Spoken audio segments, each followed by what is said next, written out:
Good morning, my friends. Back in my shed. Today, I want to take a couple of minutes to give a shout out to a very, very special wood turner, and that's Christopher Fisher, the blind wood turner. And if you haven't seen his videos, go to his channel. Great person, great personality. He's blind. Well, hi everybody. Glad I finally got round to doing the videos. I'd really like you to take a journey with me, and that journey will be quite interesting. If you watch the video where I visited Mike Walt, you will realise that I've been turning about 18 months now, and I thoroughly enjoy the challenge.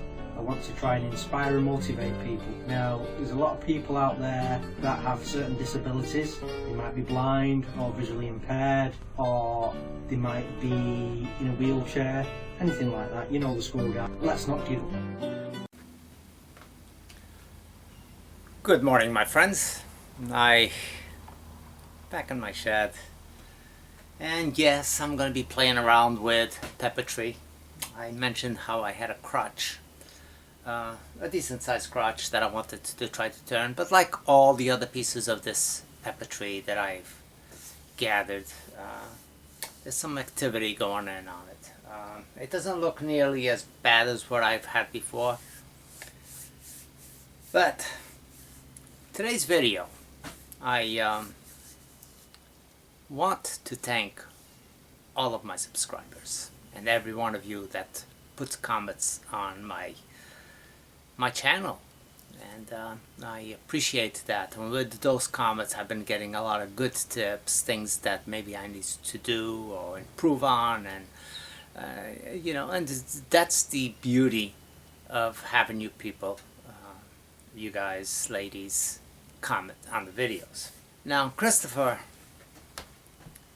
I know, relies a lot when we do videos on getting this, for us to be able to be descriptive on what we're doing, because that's his visual aid to watching our videos, and he comments on a lot of our videos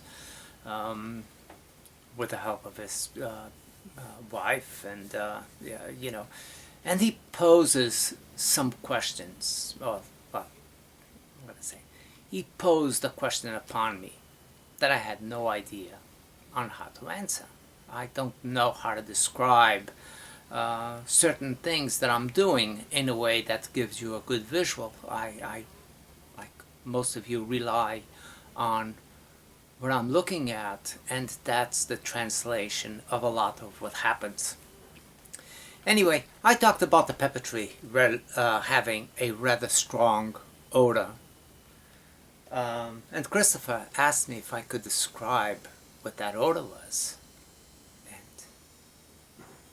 Tried, but I did not know how to describe that, being a smell that I have never smelled before. Well, I'm back in the shed with the same wood, and I'm smelling it, and I'm trying to decipher what is it that I'm smelling. And if I had to describe it, I gave a description. I don't know where I got the description. Christopher's response, but I'm gonna say that it smells probably a little bit like an insecticide, more than what I described, but it's like somewhat of a scented insecticide, but I can't place the scent. It does have that strong moldy odor to it. But anyway, like I started the intro,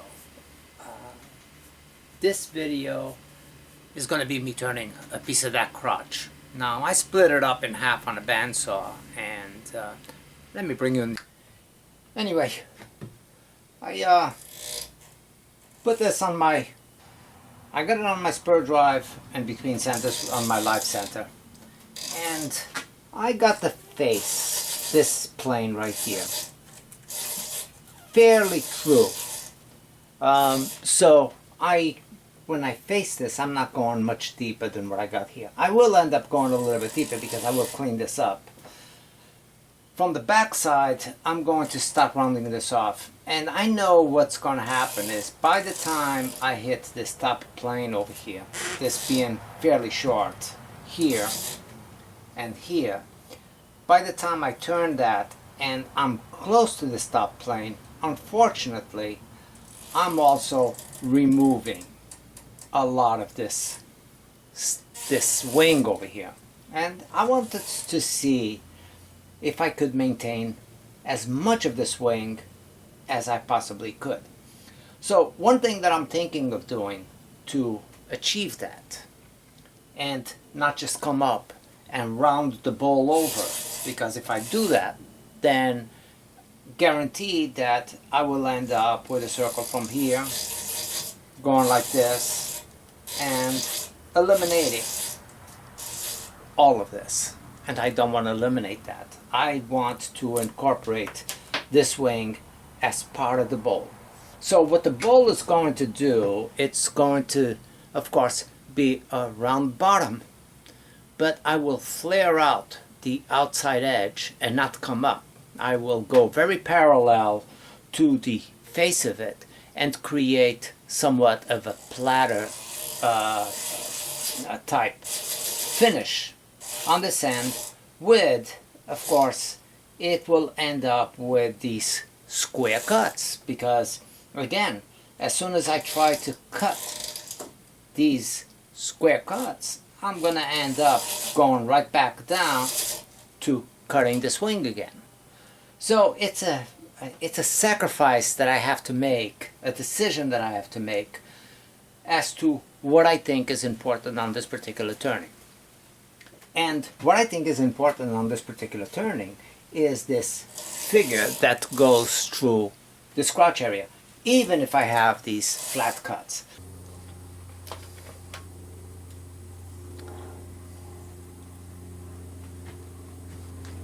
Okay, so haven't done much.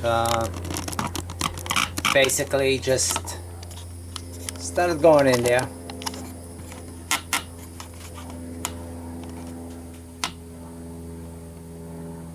And yes, I got delayed a little bit on the fast side. Well, I gotta take off this this breathing apparatus. I keep gagging up with it, so I'll put up with the smell. But I'm gonna continue using my face shield. Don't want to get sprayed with any bugs or anything like that. Ready to go.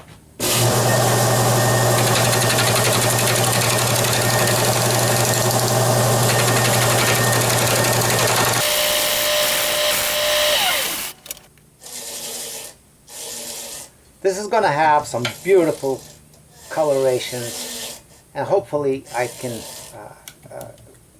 show it off with as I'm turning it. This red blotching and the brown, and maybe some yellow going to happen on this one. I don't know. I've seen some yellow, and it seems that the yellow comes up a little bit stronger as I finishing the piece than it does when I'm cutting the piece. Now, what I'm doing right now is I'm trying to figure out exactly what I want for a shape. And I'm leaning slightly on going on a down angle on this. If nothing else, I mean, I would like to be parallel, but not on an up roll. If anything, I would rather have it flapped back down towards the base of the bowl or the platter, then I would want it to roll over to the top of the platter. And I'm pretty sure that I'm going to end up on the top side making a definition ring to separate the bowl piece from the platter look. So we'll see. Gonna keep it going. It looks like it's going pretty well. I'm going to go in a little bit more than this. I don't want to end up that close to this edge over here. I want to come up a little bit in another ½ inch or so on this cut for the base of the bowl.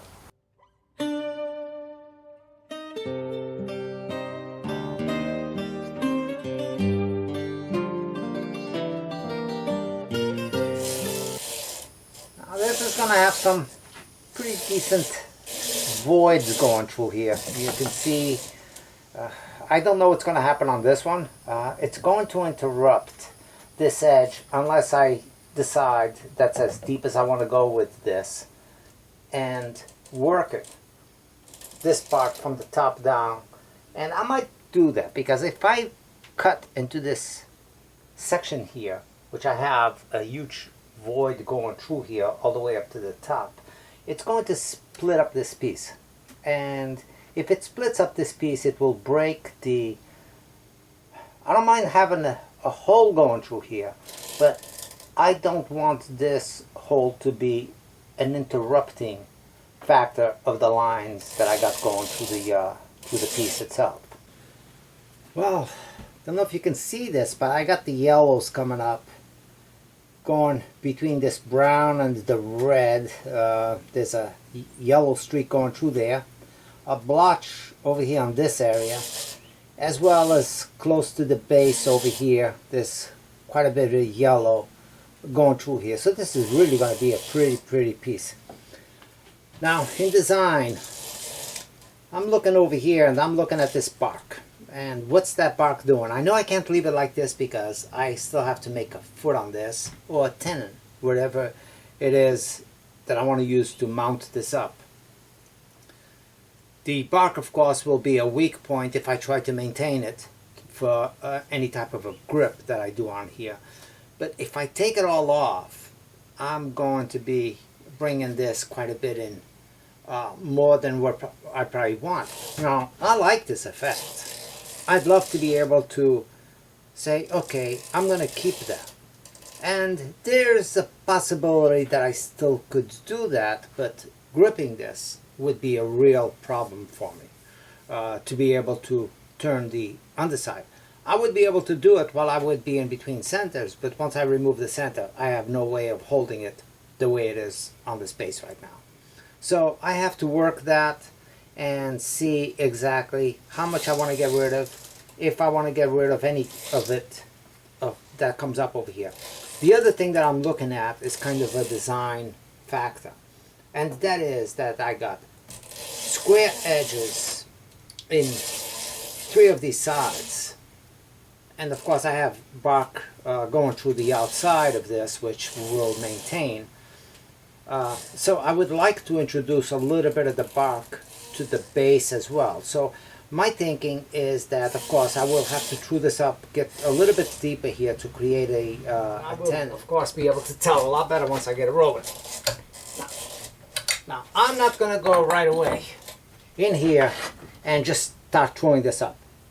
I don't have to, because I want to see how this is going to behave, get the majority of this with my live center in place. You know, it's, again, whenever you can, and that's not the case all the time, you know, you can't always have your live center, but when you can, that is the way to do something.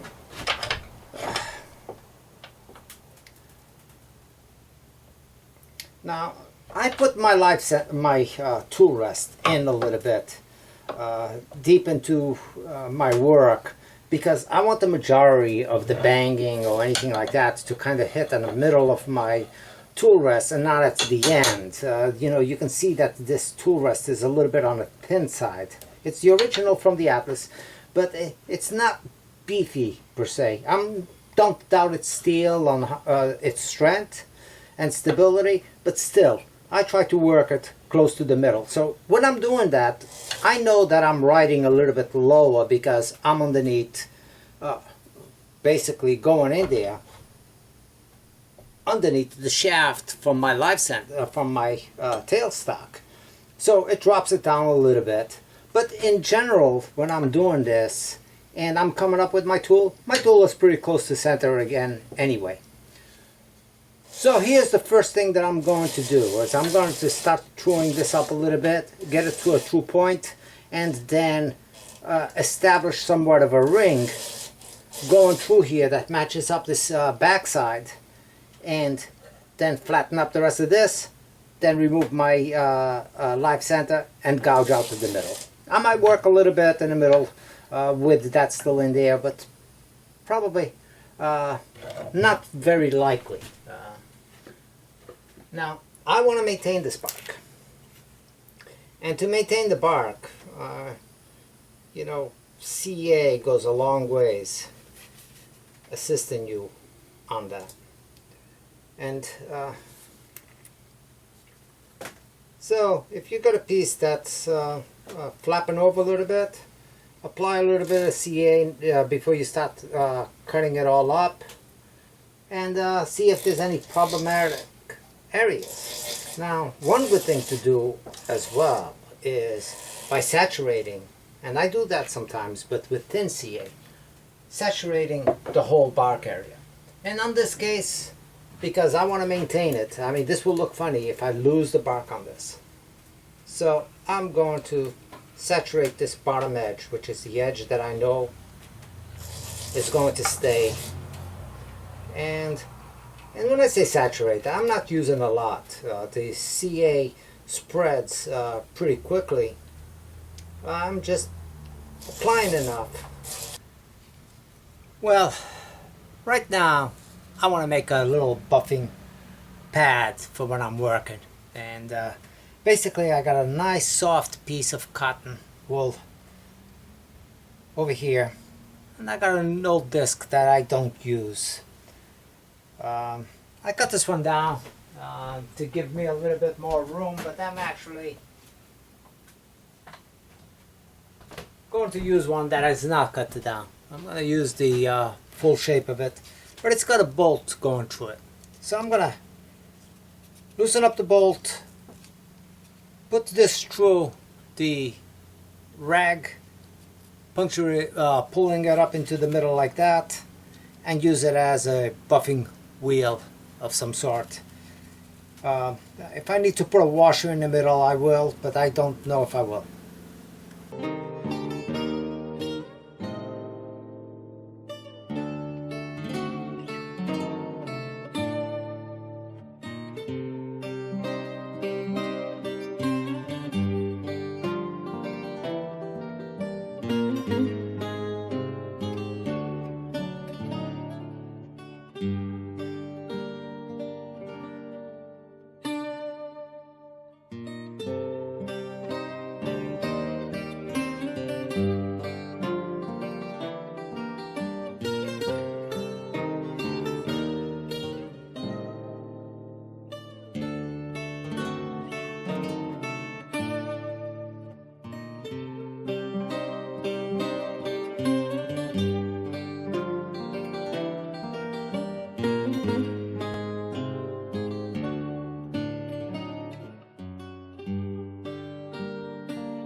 Well, thanks guys for the idea. Just making something to put on my drill. That sure beats anything else that I've used up to now. Well, I gotta tell you, it wasn't too bad of a turning actually. It was pretty straightforward. You know, a couple of little things in a way, but really not anything that you know was outrageous. And the end results, well, it does not leave much to figure out what part of a tree this came from. Brazilian pepper tree. Beautiful, beautiful. Well, that's it. It's better. It's still there a little bit, but it's better. Well, thank you for watching. We'll see you very soon with another wood turning at Al's shed. Take care.